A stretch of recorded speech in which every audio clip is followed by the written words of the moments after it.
Assalamualaikum. Waalaikumsalam. Sebelum kita masuk ke dalam pembelajaran, alangkah baiknya kita mengucapkan doa bersama-sama. Bismillahirrahmanirrahim. Rabbi shrahli sadri wa yassir li amri wahlul 'uqdatam min lisani yafqahu qawli. Amin. Absen yang pertama Muhammad Haikal Fadila. Hadir. Gimana akhir pekannya Haikal? Alhamdulillah baik Pak. Ngapain aja di rumah? Jalan-jalan. Kemana tuh? Naik sepatu rodaku. Muhammad Rifat. Nggak ada. Muhammad Zulfikar Ali Lamusu. Saya Pak. Akhir pekannya kemana Mas Jul? Galau Pak. Kalau kenapa tuh? Sedih aja.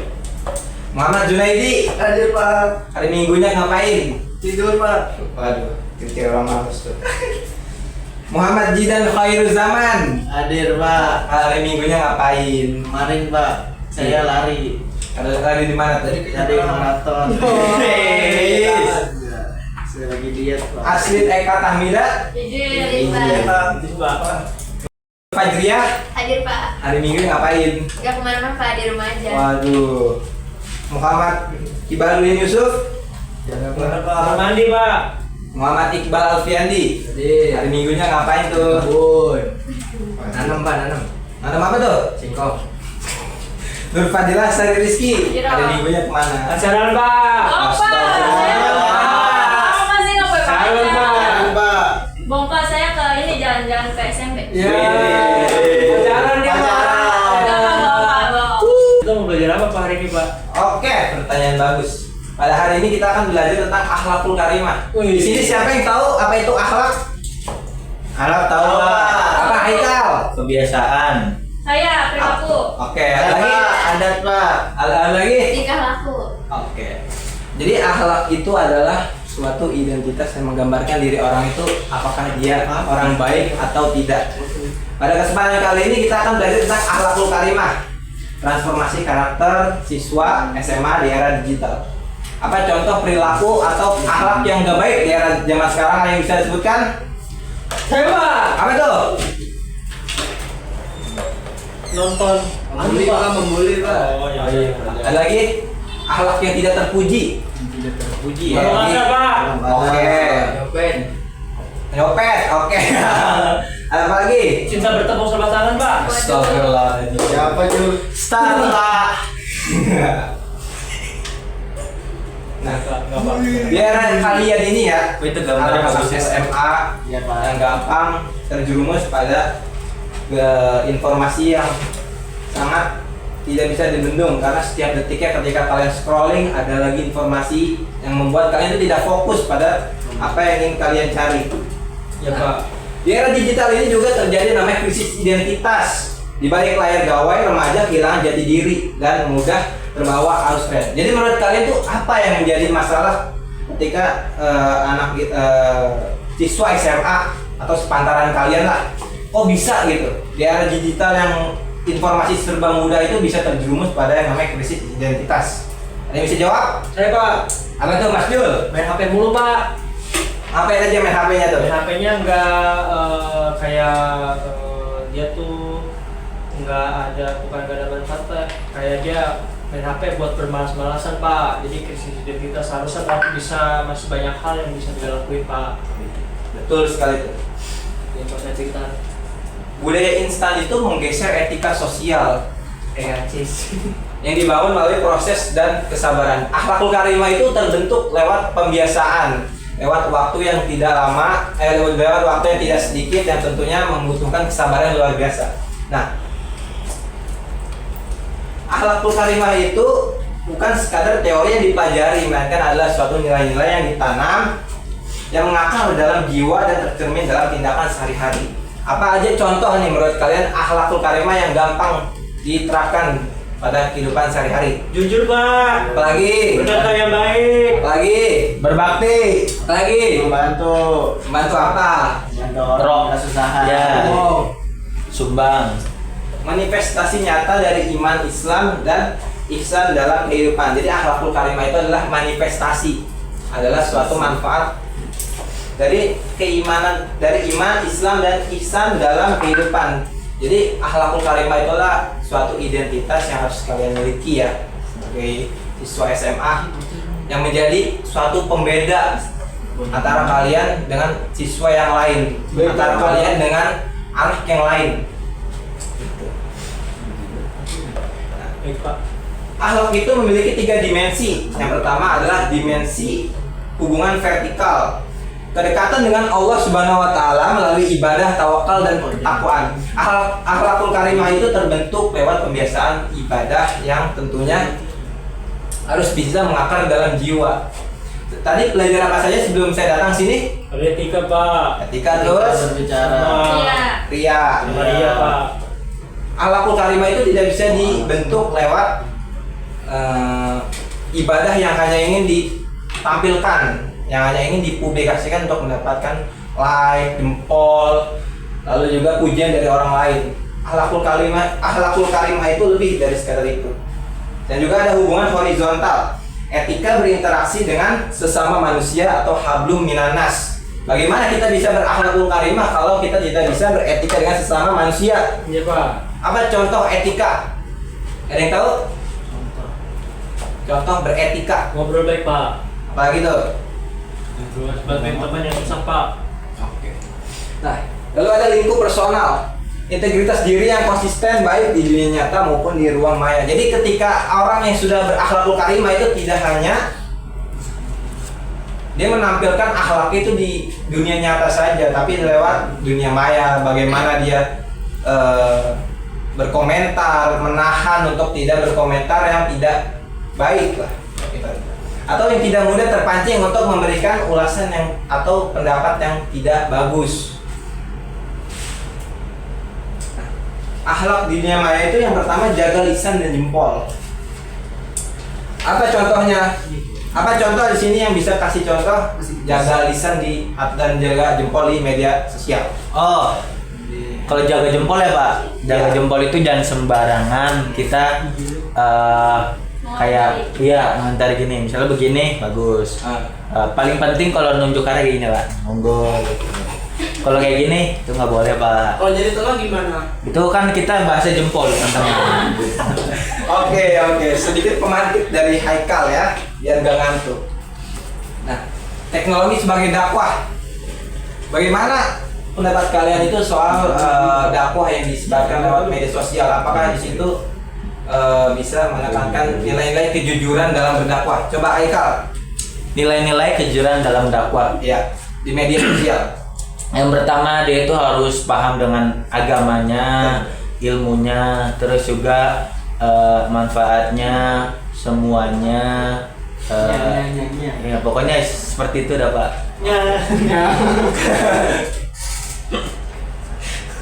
Mengapa akhlak masih relevan? Yang pertama ada fitur tren negatif. Akhlak menjadi tameng utama melindungi diri dari pengaruh buruk yang masif di dunia digital. Yang kedua, membangun harmoni. Masyarakat yang berakhlak menciptakan lingkungan yang adil, damai, dan saling menghargai. Yang ketiga, menjaga kemanusiaan di dunia yang serba otomatis. Akhlak memastikan nilai-nilai kemanusiaan tetap hidup dan bermakna. Nah, coba di sini ada yang bisa jelaskan kenapa semakin tingginya atau semakin cepatnya perkembangan suatu teknologi itu malah bisa berdampak pada tergerusnya akhlak. Ada yang bisa jawab?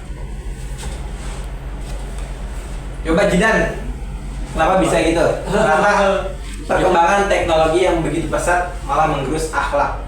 Menggerus akhlak karena banyak video-video yang mungkin yang negatif lah Pak. Ya misalnya kayak contoh-contohnya nanti buruk ke depannya dapat Video apa menyebabkan emang? iya video misalnya mencuri gitu. Emang ada video mencuri di TikTok. Oke, kenapa ada yang bisa jawab dari sini? Kenapa sih yang namanya perkembangan teknologi itu semakin pesat malah semakin menurunkan nilai-nilai akhlak yang ada pada remaja pada era digital ini? Coba ada yang bisa jawab? Jidan mungkin? Baik Pak, saya karena gini Pak, teknologi itu kan bermacam-macam ya.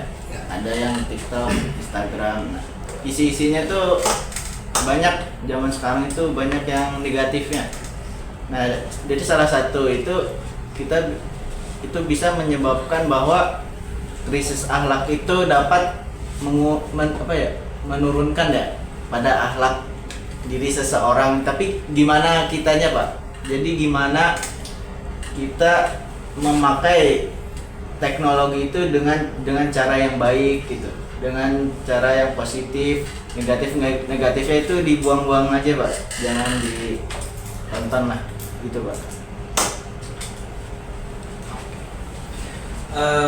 Strategi transformasi karakter ya. Dalam pembentukan karakter itu sebelum kita masuk ke akhlak, menurut kalian itu apa sih lingkungan yang paling dominan dalam membentuk akhlak itu? Apakah sekolah, rumah, pertemanan? Dia bisa jawab? Saya. Ya apa? Kalau menurut saya di rumah dulu Pak, lebih diutamain karena kan orang tua sebagai pendidik utama ya bagi anak-anaknya, ya madrasatul ulanya anak-anaknya.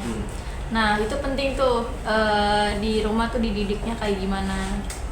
Sebelum ke sekolah dan yang lain-lain, menurut saya di rumah tuh lebih utama. Saya Pak, Ya silahkan Mas Jul.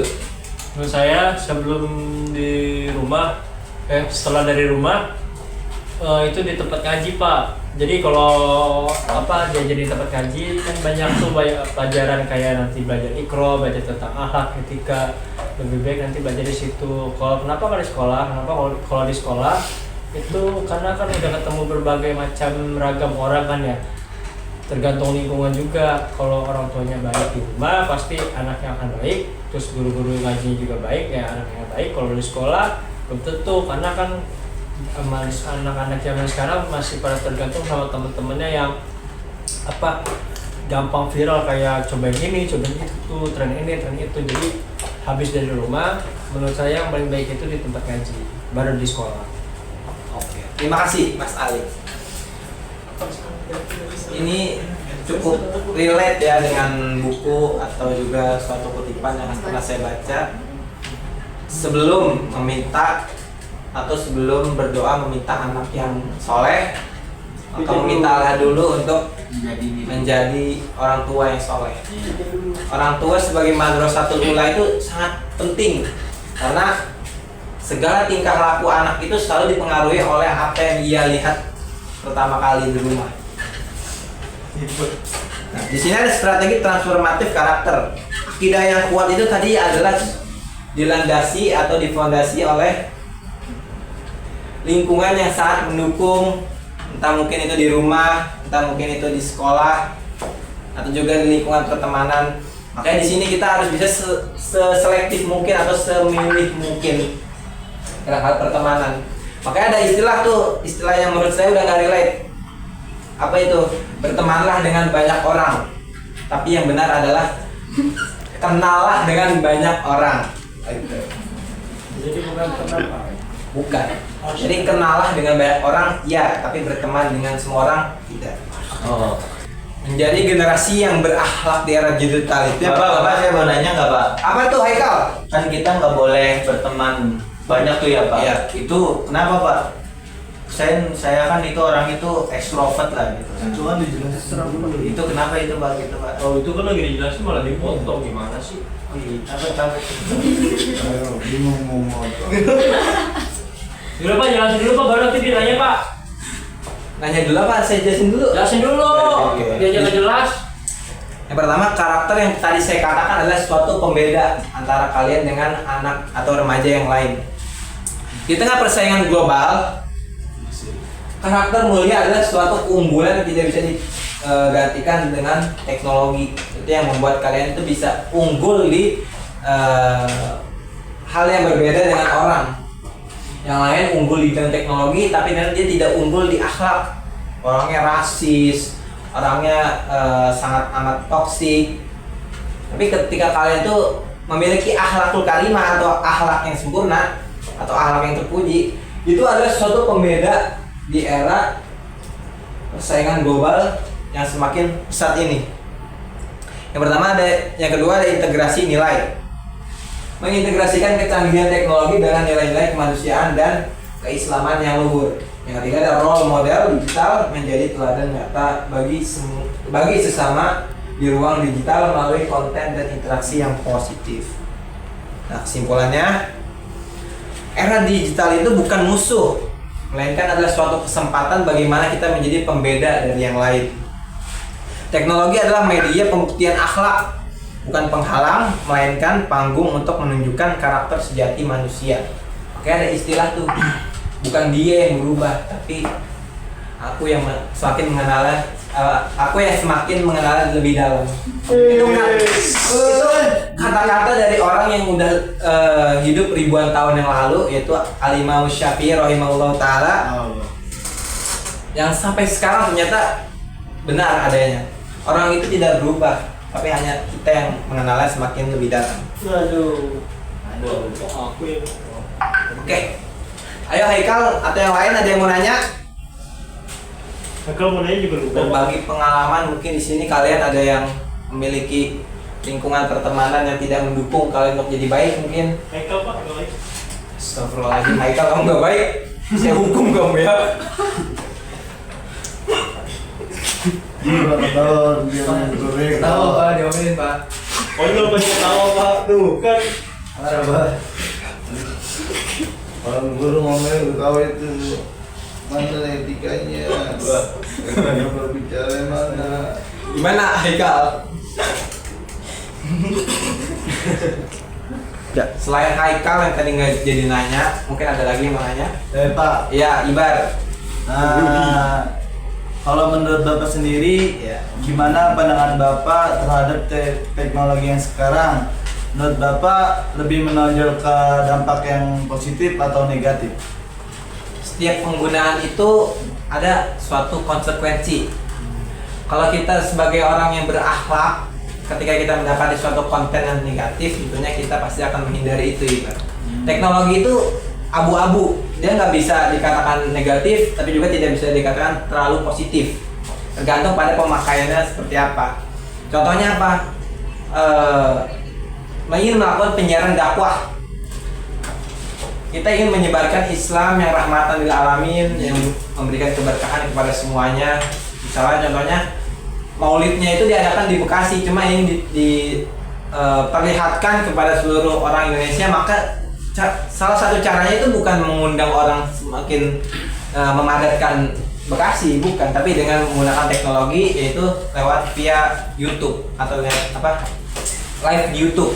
Yang itu orang nggak perlu harus keluar rumah, nggak perlu harus berdesakan, jadi bisa ibaratnya leha-leha nonton dakwah gitu, leha-leha ngaji adabul alim wal muta'alim gitu, dan masih banyak lagi.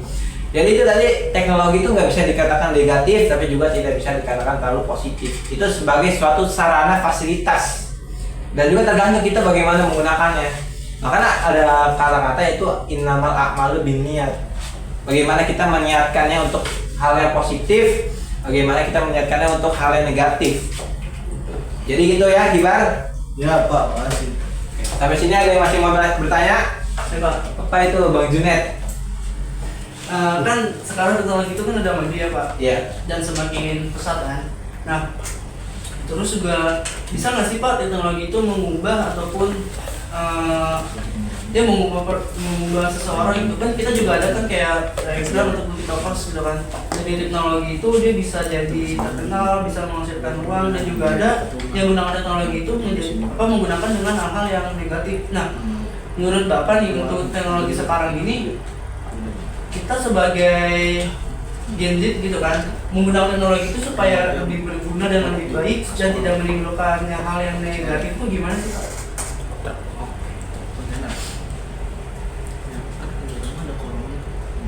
Teknologi di era sekarang itu berpusat pada kecepatan informasi yang sungguh luar biasa.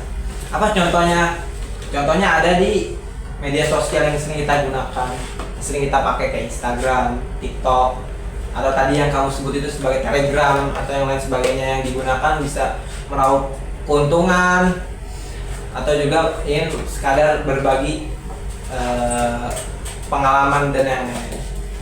Berkenaan dengan bagaimana kita bisa menggunakannya itu, apakah bisa berdampak negatif atau negatif, saya katakan tadi seperti yang saya jawab pada jawaban Ibar adalah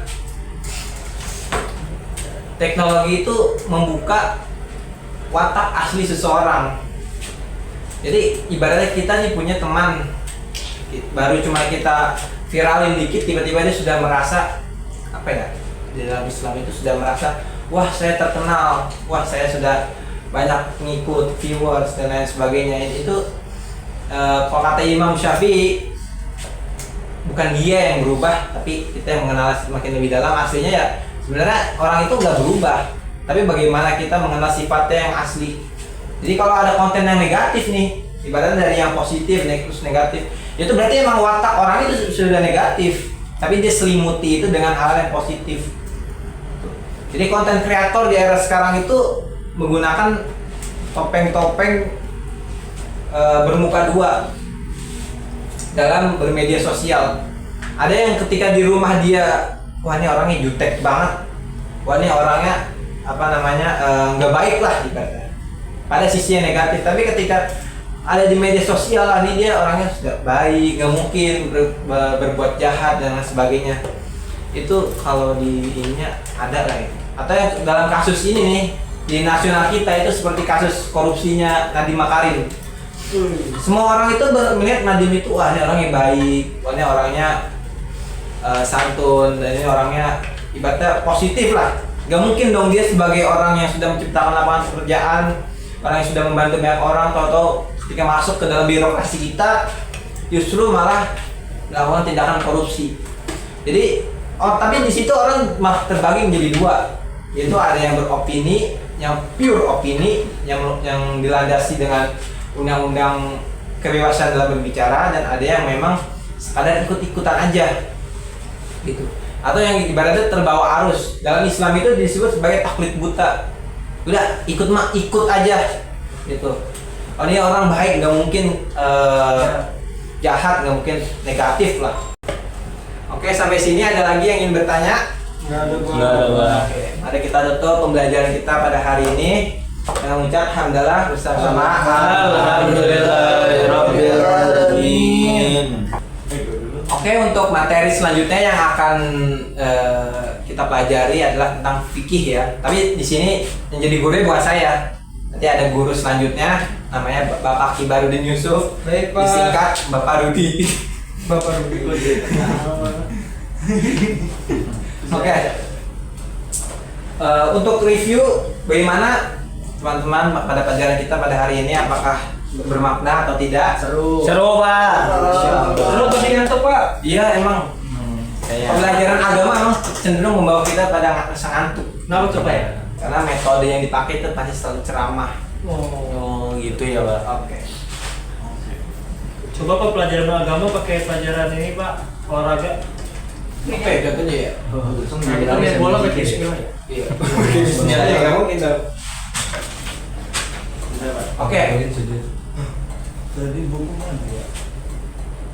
Sebagai penutup, saya ucapkan terima kasih kepada teman-teman yang sudah hadir pada mata pelajaran saya di Akhlakul Karimah.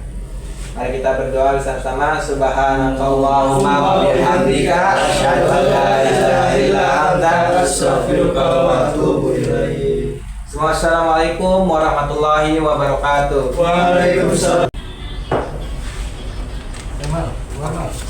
Assalamualaikum warahmatullahi wabarakatuh. Waalaikumsalam warahmatullahi wabarakatuh. Terima kasih, Pak.